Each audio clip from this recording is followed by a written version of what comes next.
Ouais, ndeka to yebisa bino, nous sommes international. Na minute to na katia Panama, ici c'est Paris. Donc site yango bana mboka bino tout boyaka na site ça be bon moko. Nous sommes international. Nous sommes situés en France, en Belgique, en Suède, à Kinshasa. Pour vous servir toute information, n'hésitez pas à nous contacter sur www.bomokoyamboka.com. Tokeneka likolo, na ba information na bino kitoko. Boya. Komikolo site zakaka moko. Kombo nango pe bomokoyamboka.com. So lingi ba message makam nyonso ba publicité olingi omona na pe bien ya kaka na site na biso www.bomokoyamboka.com. Esimba mina yemoko digital momo yepe.com. No mona ba ser na biso Jili do mona ka basi kitoko na mibali kitoko talaka yo mo bino mo bo talaka bomokoyamboka.com. Merci. Merci beaucoup ma soeur. www.bomokoyamboka. www.bomokoyamboka.com. Pour nos internautes, www.bomokoyamboka. Bomokoyamboka. www.bomokoyamboka.com. Toujours dans le cadre, il y a émission Nabino, Kata Bomokoyamboka, Lelo na Yambeli Bino Lisusu. Papa Nabiso Victor, Boye bien très bien. Tous années na plateau Awa. À polyvalent, Kande Tolobaka, multimisala, businessman, Maramnia Sokaye. Les lotos solanaye, moi, ba service et belé pour na bateau, peut-être balanda ibi son émission et ambalasima to sala kité. Lelo, alingi de susu, ameka de susu ko faire passer message na ye na bateau nyo so bazolanda biso, o yazana posa boye, nyo so ba service. Eza awa akoyebisa biso soki bobengaye to kota na mozindo kalate et puis ba activité ni nyazo préparer les biso mikolo o ezoya. Shalom papa Victor. Shalom ma sœur. Bonne santé. Santé malamu. To yambio lisu lelo na kati ya site na biso Bomokoyamboka. To ngi to yeba ba activité nini oyo na noza nango mikolo yo na service nous au sala. Oui, merci vraiment na nengo ya mbinga lisusu ezali kaka ndenge ya ko sepelisa bino na kati da Bomokoyamboka. Na lakisa wana profiter na lakisa ba service otozo sala awa na Suède, précisément na Stockholm. Tozali na MVG service ezali service na biso tozo sala wa pona ko aider bande kuna biso ezali na bao bazali awa na mingi na Stockholm. Tozali bongo na service Beshokut kuna kozwa permis ya B, permis de conduire B. Alors ngai naza na bato belé déjà basi babengi ba surtout bana déjà kokumba donc bolemba te boya to salisa na salisa bino bo banda kozwa permis na bino parce que ebite soki osali ozokumba sans que oza na permis. Vous avez 3 mois de prison en Suède. Donc 3 mois de prison, yeba ke au perdre makambo belé, vous avez 3 mois de prison pour na kaka ozangi permis. Donc yaka na ko peso permis te mais na ko aider yo okota na oza permis okota na autoroute oyeba ko kumba kwa. Voilà. Wana za service ya salibuso, service ami balé zali bongo livraison à domicile. Au batmingi beba si babandi ko zo service ango, toza ko zo biloko, to lié ko tikolo na ndako. Donc, to silani quoi. One is a service à livraison. Donc, au ligne biloko na bizno et abiso ya africain biloko akolia, biloko nyonso to koya to tikelo na ndako penza na rapidité mo ko pour préciser babilo na biso ya africain. Bilo na biso ya africain. Ouais, oh biso mongo to liaka quoi. Oh eza na kati ya Stockholm. Alors, toza na service mususu ezali service ya location ya minibus.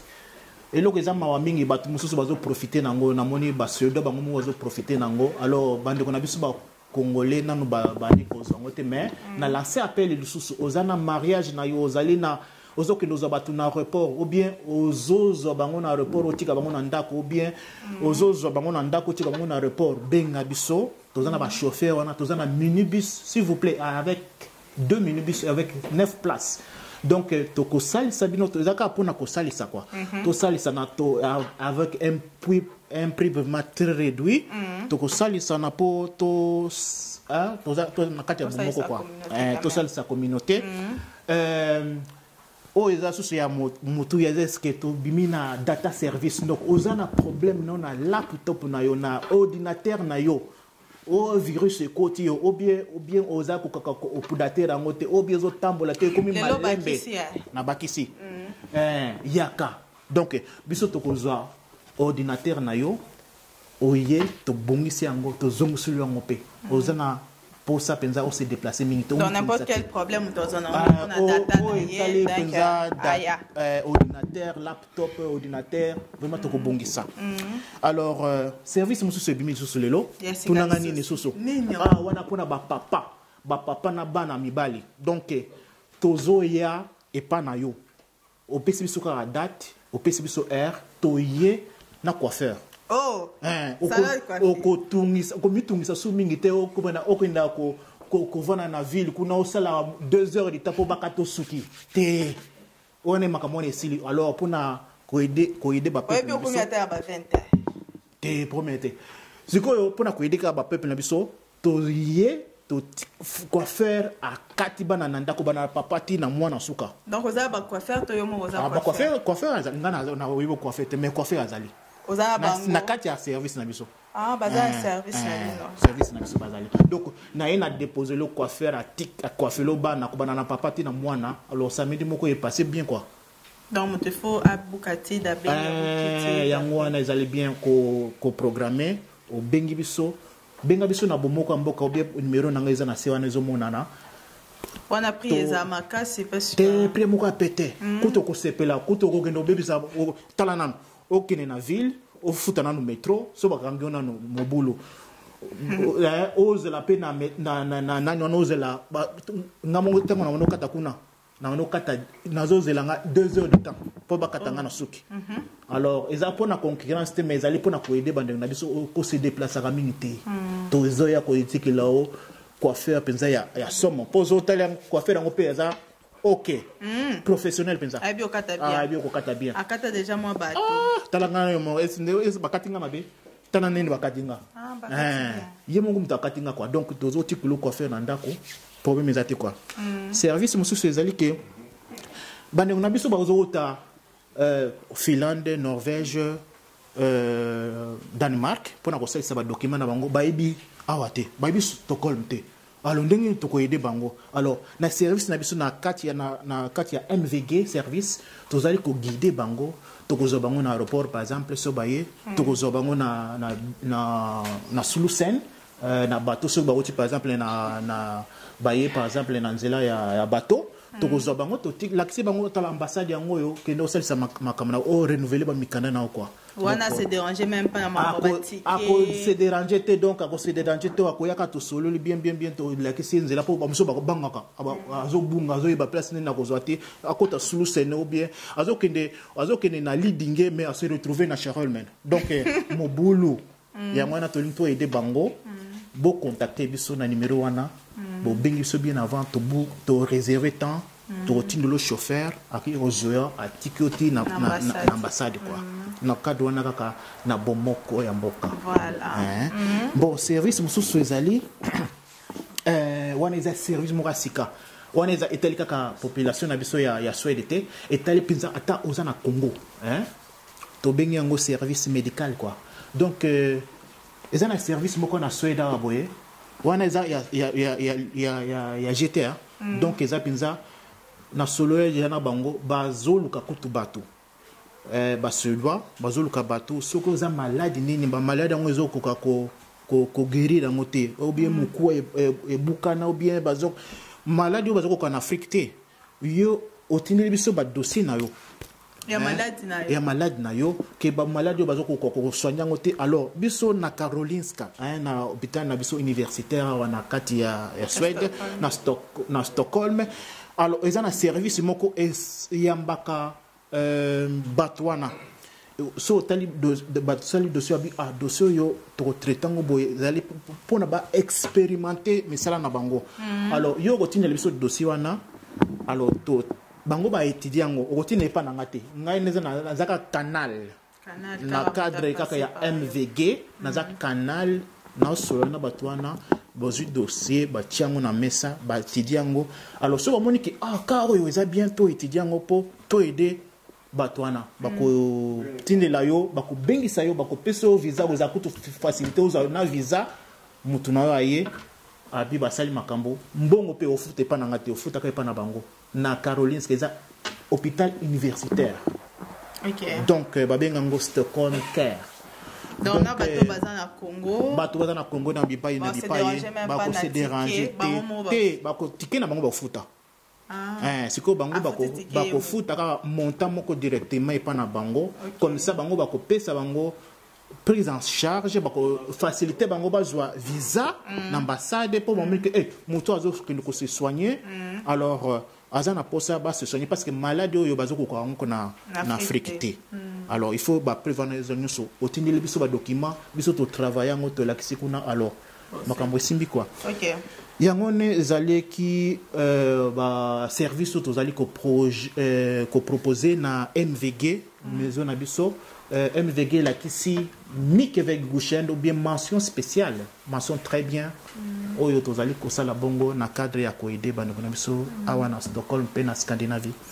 OK, voilà namoni eloko commenter zate au lobby déjà nyonso bato nyonso bamoni que bako baingi bakatisa basuki ozwa short koto oza olembi data na yo déranger yo papa Victor Azawana ba numéro na ye nyonso ba coordonnées na ye zali obengi ye bokutani boyokani et voilà et puis esili tokie na ba activité nini oyo so préparer mikolo yo na cadre ya MVG. Ils ont toujours dans le cadre MVG. Oui, dans le cadre MVG, mais en tant qu'artiste, on est dans Seblisaka, Batunabiso, na Suède. Alors, en tant qu'artiste, pour Nakinga Nazala, Babiso Zate Mobulu, donc Makamunabiso Beba. Alors, ils ont une association en Suède en collaboration avec commune Nabiso Yanaka, travailler, sali organisation, journée mi-balé. Week-end moko ezan les 4 na les 5 octobre à Wakalamingite. Alors journée ngai na ozala wana pona ko beta masapo na biso ya bokoko masapo na biso na lingal na suédois masapo na biso ya mboka quoi. Samedi et dimanche. Ezala samedi les 4 na les 5 dimanche les 5 octobre. Wapi ezala bongo na diesel Vextaden na Sikla na Naka. Le roi papa maman comme abiso adresse pour tout quand même. Ils appellent musikate sozana na sous scène aux bus ou bien aux tram ou ezo kende na Naka salto Baden ba tram moko ezala wana otudikaka Sikla ezawapi bakola kisayo eza quartier moko yebana ou bien benga bisukaka yakana ba famille na yo mobimba ezali à partir bana 7 ans jusqu'à 79 ans quoi. OK, batonyo so boya ba famille na bino parce que ezali très bien parce que ngamongo na ozala wana na s'occuper na bana na kubete la bango masapo neza masapo pamba teza masapo ezo pesa morale to na bana moni awa na Suède ba komika ka internet laptop ou bien ba iPad mais bazobosa na culture na biso bazobosa na moi biloko moko mike oyo biso boko ba parents il faut to pesa bango ko alors nazo inviter ba parents boya na bana na bino na ko s'occuper na bango pendant 2 jours et ko zo bana mingi na ba 12h jusqu'à 13h30 11h à 12h 12h à 13h30 ouais 11h à 12h eza ni area et animation film ko lakisa ba film à Sud-Afrique hein eza ba programme moko yo banda de 11h et aussi là na 17h eza pona botonyonso biso eza journée moko balobi yango ezali culturel thème africain week-end culturel quoi. Pourquoi va film Sud-Afrique et pourquoi pas ya Congo? Oh ezaka ka Congo ndo eza représenter tenga na za représenter Congo na ndenge ki ya ko beta masapo na biso ya bokoko mais ba sud-africain oyo azali cinéaste azali wana pona ko présenter film ya nani eza pe na bato mosusu baza bauti soki Mozambique eza mutu mosusu bauti Madagascar bakoselakisa ba makambo basalaka na culture na bango quoi. Alors, donc, pays d'Afrique, oui, quelques pays d'Afrique, ils ont tous les événements où ils allaient choisir quoi, où ils sont présents. Ok, et de 12h à 13h30, c'est ça? Oui, 12h à 13h30, on est allés na ko beta masapo nabiso ya bokoko. On a beta pe ba et ba mikolo to et pas ba. Na nyonso masapo ekipaka te bana to apatia bona 7 ans jusqu'à bino nyonso to bozala peza bomema mingi bana po bayo kaka bazana posa bana yoka mingi makambo bachila bango te avant bango bachila bango masapo na bango il faut biso beto betela bango masapo na biso ya bokoko. OK, et puis de 14h à 15h wana ezali makambo mosusu ezana écrivain mosusu o azaki ancien ambassadeur en Suède akoya ko laksa ba livre na za écrivain akomaka ba livre eza ba activité belé quoi. Mais donc pendant 11h juste est-ce que vous respectez heure bato baya vraiment 11h juste oya koya déjà retard na oya nga déjà kozanga place parce que bana bakozala belé monika bana ba sudo so balabika 12h azawana déjà 11h45 ou bien 11h30 azozela soki comme heure na kozanga place. Donc les gens makambo te ko biso bini ba congolais oya ba biso 12h ou 13h kota déjà makambo c'est panzani. Donc boya avant pour boza place na bino pour bana ba sepela eza week-end quoi, week-end africain quoi.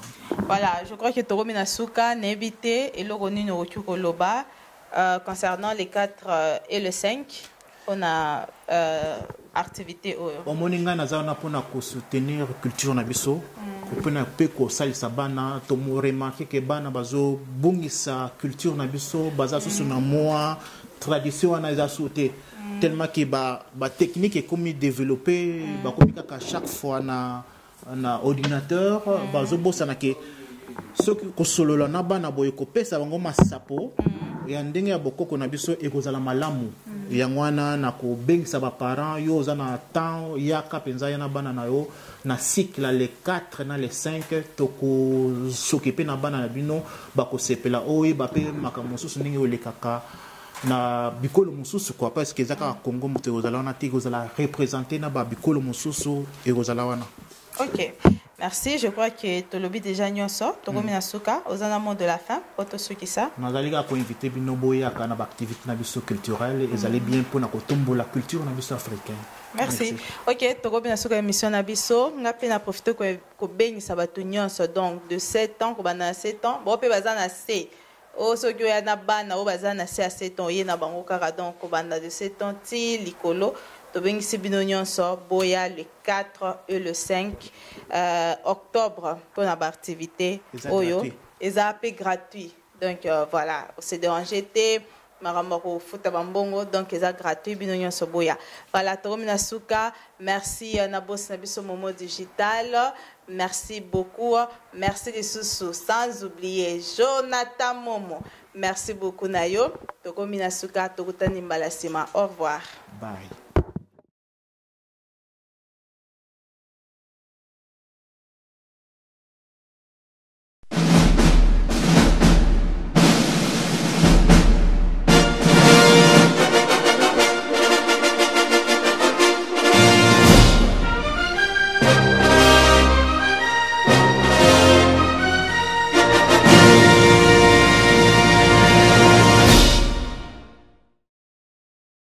Ndeka toyebisa bino nous sommes international na minute to na kati ya Panama ici c'est Paris donc site yango bana mboka bino tout boyaka na site ça bebo moko.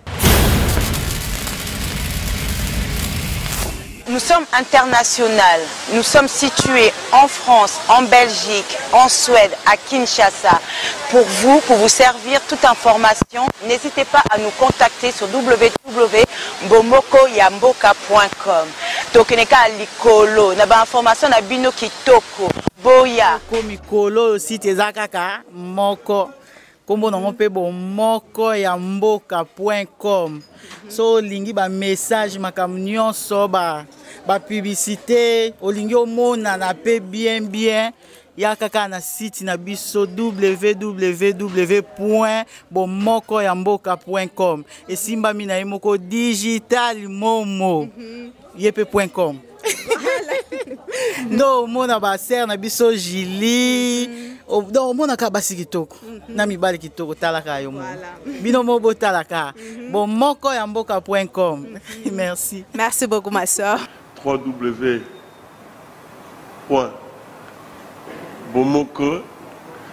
Yamboka. www.bomokoyamboka.com. Pour nos internautes, www.bomokoyamboka. Bomokoyamboka. 3W.